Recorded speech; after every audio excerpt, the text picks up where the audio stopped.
मला आनंद आहे की मागच्या काळामध्ये मंदिराचं काम आपण सुरू केलं होतं. आता बहुतांश काम हे पूर्ण होत आलेलं आहे. आता परिसराचं काम सुरू करायचं आहे. सर्व भाविकांना आणि व्यावसायिकांना आणि नागरिकांना माझी विनंती आहे, आपल्या पांडुरंगाचं दर्शन घेण्याकरता लाखो लोक येतात. एवढ्याशा जागेमध्ये पांडुरंगाच्या कृपेनेच ते दर्शन घेतात. कोण कसा येतो आणि कसा जातो हे पांडुरंगच पाहतात.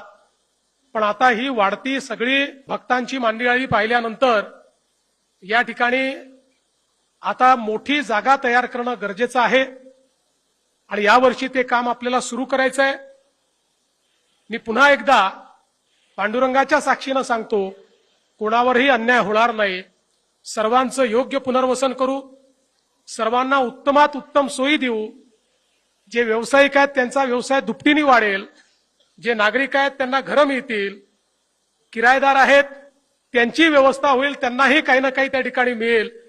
अशा पद्धतीनं याची रचना करण्यात आली आहे आणि मला विश्वास आहे की पुढच्या 2-2.5 वर्षामध्ये या कॉरिडॉरचं काम या ठिकाणी पूर्ण झाल्यानंतर कितीही भाविक आले तरी अतिशय उत्तम व्यवस्था या ठिकाणी असेल. चंद्रभागेचं पाणी हे स्वच्छ असेल.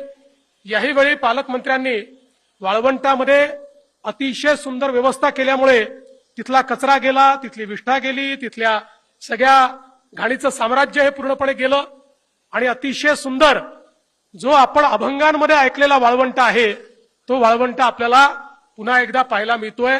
मला विश्वास आहे की आम्ही सगळे लोक ही जी सेवा करतो ही सेवा विठ्ठल स्वीकारतील आणि त्यांचा आशीर्वाद आपल्या सर्वांना सदैव मिळेल, अशीच आज या निमित्ताने त्यांच्या चरणी प्रार्थना करतो.